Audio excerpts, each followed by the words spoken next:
সবাই কেমন আছো? আশা করছি সকলে ভালো আছো। যাই হোক, তোমাদের আশীর্বাদে আমরাও ভালো আছি।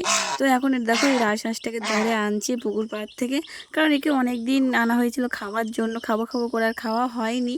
তো দেখো এখন এখানে বসে আছে, তো শেষ দেখাতে ওকে আমি দেখে নিচ্ছি, মানে এক্ষুনি তো ওকে কাটা হবে।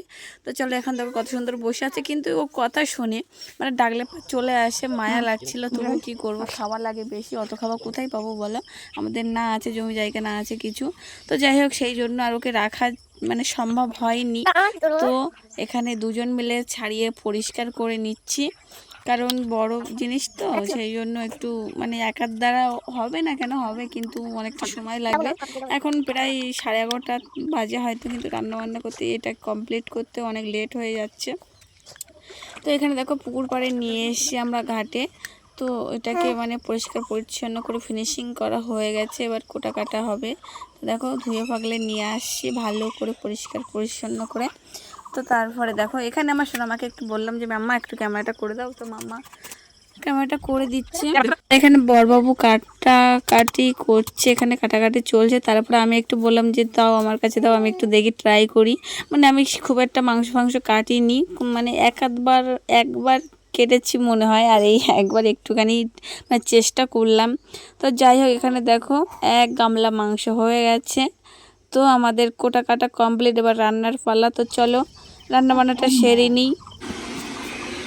তো কড়াইতে তেলটা আমার গরম হয়ে গেছে, তারপরে দেখো মশলাপাতিগুলো একদম রেডি করে নিয়েছি আমি, মানে এখানে তারপরে দিয়ে দিলাম আলুগুলো। এইটি একটা সকালের আলু সেদ্ধ ছিল। তো দেখো একে একে আমি সমস্ত কিছু ম্যারিনেট করে নিচ্ছি মাংসটা।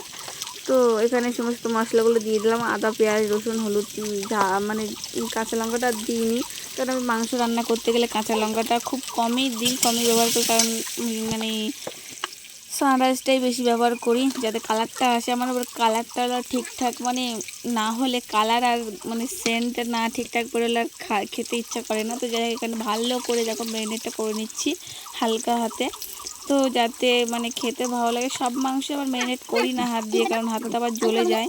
তো এটা একটু মানে হাঁসের মাংস আর বড় হাঁস বলে একটু ম্যারিনেট করে হালকা ঢেকে রাখলাম। তারপর আলুগুলো আমার ভাজা হয়ে গেছে ম্যারিনেট করতে করতে। তো আলুগুলো তুলে নিয়েছি, তারপর তেল গরম ছিল, তাতে আর একটুখানি হালকা তেল দিয়ে দিলাম, দিয়ে তাতে আবার মাংসটা ম্যারিনেট করা মাংসটা আমি দিয়ে দিচ্ছি।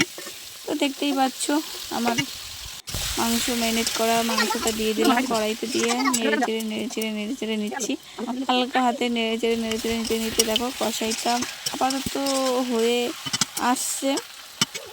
তো এখানে আবার আমার বড়বাবু বলেছে যে একটু টাইম নিয়ে রান্না করবে, কারণ হচ্ছে এটা রাজহাঁস তো, মানে কালভে যেরকম সেদ্ধটা কম হয়, সেদ্ধ হয় না, একটু পেঁপে টেপে দিলে সেদ্ধ হয়। তো সেই জন্য বলেছে যে হচ্ছে একটু টাইম নিয়ে রান্না করবে যাতে সেদ্ধটা হয়। তো আমিও সেই জন্য টাইম নিয়েই রান্নাটা করছি। এখানে দেখো আমার কষাইটা হয়ে গেছে, কত সুন্দর একটা গ্রেভি ভাব এসে গেছে, অসাধারণ দেখতে পাচ্ছ।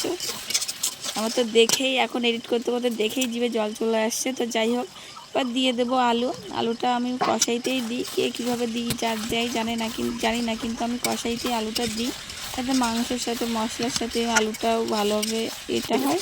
তো যাই হোক, আমার কষাইও হয়ে গেছে এখানে দেখো। এবার অনেকক্ষণ ধরে কষাইটা করলাম, তারপরে ঢেলে দিলাম জলটা একটু অনেকটাই বেশি দিয়েছি, কারণ অনেকক্ষণ ধরে একটু সেদ্ধ করব, যেহেতু প্রেশার কুকারে দিইনি, আর প্রেশার কুকার দিতে ভয় লাগে আমার, যতবার ওই যে দেখি যে বাস্ট হচ্ছে ওই জন্য।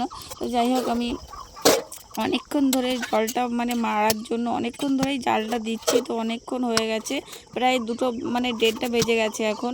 তো দেখো প্রায় হয়ে এসছে। তারপর আমার মাম্মাকে বলেছি মাম্মা লেবু পেড়ে আনো, তো মাম্মা যে কটা হাতে পেয়েছে সে কটা লেবুই পেড়ে নিয়ে এসছে। করতে বললে ওর কোনো কষ্ট নেই, ও যত কষ্ট পড়ার সময় কষ্ট। তো চলো আমার দেখো, তো তারপরে দেখো আমার এখানে হয়ে এসছে শেষের পথে একদমই বলতে পারো। তারপরে আমি প্রথমে দিয়ে দিলাম জিরে বাটা, তারপরে একটু মশলা দিয়ে দেবো, মানে জিরের সাথে অনেক কিছু দিয়েই বেটেছি, কারণ হচ্ছে আবার হাঁস মানে বাড়ির দেশি মুরগি বলো হাঁস বলো, মানে কেমন একটা গন্ধ লাগলে আমার খেতে পারি না। আমি খাওয়ার মধ্যে শুধু মানে কয়লা আর পোল্ট্রি ছাড়া কিছুই। তো বন্ধুরা, এই যে দেখো আমার রাজহাঁসের চিকেন রান্না কমপ্লিট, এই মাত্র সবে শেষ করলাম। এখন বাজে 1টা থেকে 1:30 বেজে গেছে, কারণ বড় হাঁস বলে একটু সেদ্ধ হতে টাইম লাগে, তো ওই জন্য অনেকক্ষণ ধরে রান্নাটা করেছি। তো কে কে খাবে ঝটপট করে চলে এসে আমাদের বাড়িতে। তো এই সবে মাত্র রান্না করে উঠলাম, সবাইকে শুভ দুপুর। তো যাই হোক, মানে অনেক গলাটা এত হারে আমার বসে গেছে যে আমার কথা বলতে নিজেই ভাবছি যে কথার সাউন্ডটা এরকম হয়ে গেছে, আস্তে আস্তে আরও চেপে যাচ্ছে গলার সাউন্ডটা। হঠাৎ করে কী কারণে জানি না, ঠান্ডা লেগেছে।